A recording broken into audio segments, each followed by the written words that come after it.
Pourquoi le choix sur ce jeune Koda? Koda, pour nous, aujourd'hui, d'abord, il fait assez de bruit sur Internet. Pour nous, le festival va aider ce jeune à s'organiser. Il est passionné de la culture halpulaar. Donc pour nous, avec la thématique Namoudjimé, déjà le premier aspect culturel, Dengal Mangal, Halamen ko Alamen, DJ le guide, un slammer. Qu'est-ce que je veux dire? Aujourd'hui, nous, pendant la formation, Koda va être informé de beaucoup de choses. Comment il va se comporter, parce qu'il incarne une culture, il doit savoir comment se comporter sur scène. Pour nous, c'est un moment important. Pour nous, ça lui permet de découvrir un autre pays pour la première fois. Nous, c'est quand on l'a contacté qu'il a pu faire pour la première fois un passeport. Vous comprenez? Ça, déjà, c'est un acquis du festival. J'ai dit, il a dit, on n'a pas de passeport, mais j'ai dit, trouve un passeport, moi je t'invite. Mais aujourd'hui, c'est un honneur pour moi de dire que oui, voici ton billet. Tu viens avec ton équipe, venez jouer. On te donne cet espace. Et c'est ça aussi.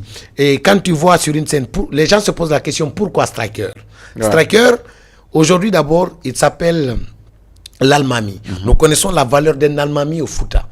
Nous connaissons la valeur de la personne qui dit dans sa langue que ses fans, c'est ses talibés. Pour nous, Striker, déjà, il tient à sa culture, il est authentique.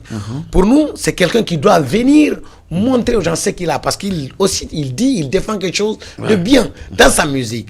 Pour nous, qu'il vienne à la baie, c'est important. Son ASEC qui a fait la célèbre musique Tourou Tourou, pour nous aussi, c'est important qu'il y soit. Quand je prends par exemple Diallo Cravate, ou le guide, ou Maria Toulabé, elle fait de la musique pastorale, elle a travaillé avec l'orchestre de la fée Fatou Linsan, mais elle a été lauréate du prix Bintalali cette année à la compétition, la Champions League de la musique pastorale.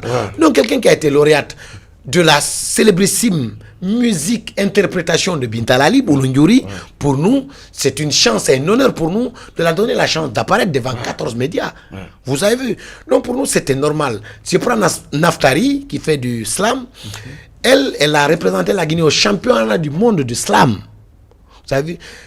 Ce que j'ai envie de dire aux gens, en grosso modo, un festival, ce n'est pas parce que tu me plais. Un festival, tu viens parce que tu as quelque chose à donner, à quelque chose qui peut inspirer les gens. Aujourd'hui, quand il chante, il joue sur scène. Il est l'ambassadeur, par exemple, de la chaîne Poulakou d'un bouquet. Vous comprenez? Donc, pour nous, c'est important déjà, quelqu'un qui s'est fait une audience, qui est respecté, qui a des followers au-delà, parce qu'il a pu tirer quelque chose, il a pu donner quelque chose aux gens, et c'est ce retour-là qui fait aujourd'hui qu'il a des millions d'abonnés. Donc ça, c'est important, important de le dire. L'audience est à respecter, mais je vais le dire, et des sous-tipis ton kamen, kamen, fandingol gando, en fandina gando kamen, en fandina joma inde kamen ruken, en fandina lando. C'est les 4 personnes-là. Dieu les a donné quelque chose, ils méritent d'être respectés.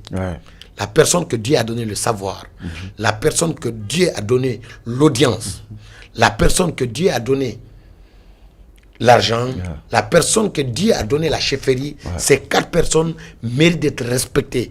C'est que Koko Aguran. Il faut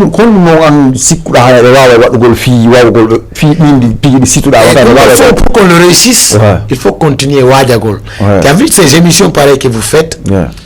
À distance, on suit. On suit, mais chaque jour, on tire une opportunité, un conseil, une éducation. Continuez à le faire. C'est important. Tu sais, moi, j'ai toujours combattu, alhamdoulilah, aujourd'hui, il y a moins d'émissions politiques. On parle beaucoup de culture. Au fur et à mesure, les gens s'intéressent. Tu as vu? Aujourd'hui, si tu vois qu'on sort de Amapiano, on parle de Saïfon ici, on parle de ça, c'est parce qu'il y a eu un déclic quelque part qui le fait. Moi, je le dis. Et je le dis pas. Au CNT, on a auditionné le ministre des Affaires étrangères. On discutait avec lui. On a posé la question pourquoi les artistes n'ont pas les visas devant les ambassadeurs. Parce que quand on fait nos plénières, il y a les ambassadeurs, il y a les ministres. Mais le ministre a dit, il a expliqué ce qu'il a expliqué, mais je pense que depuis 2003, aujourd'hui, la Guinée a la chance d'avoir beaucoup de visas dans les ambassades. Et ça, on se réjouit à travers l'institution que nous incarnons. Moi, je suis membre de la commission santé, éducation, affaires sociales et culturelles.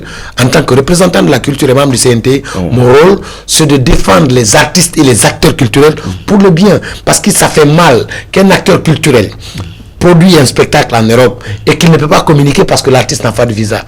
Prenons, aujourd'hui, les gens ont le courage de communiquer. Et qu'on dise que oui, même si tu ne gagnes pas le visa, tant pis, mais on communique sur toi. Il faut rassurer aux gens, on ne pleurniche pas pour un visa. Un visa, c'est un droit. Mais plutôt, c'est si l'ambassadeur, il te donne, tu pars, tu fais ton... Parce qu'on paye ton autorisation de travail, tu fais un métier.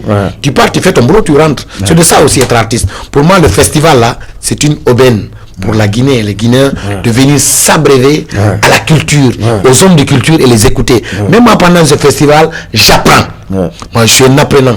Je suis un perpétuel apprenant. Donc pour moi, encore une fois, il faut qu'ensemble, avec les artistes, les descentes festivaliers, que nous tous, que nous apprenions de ce que nous ne savons pas des autres. C'est pourquoi nous pensons à des professionnels, des grands, pour venir parler aux oreilles des artistes que nous sommes. Moi, je suis un apprenant et j'ai envie d'apprendre encore.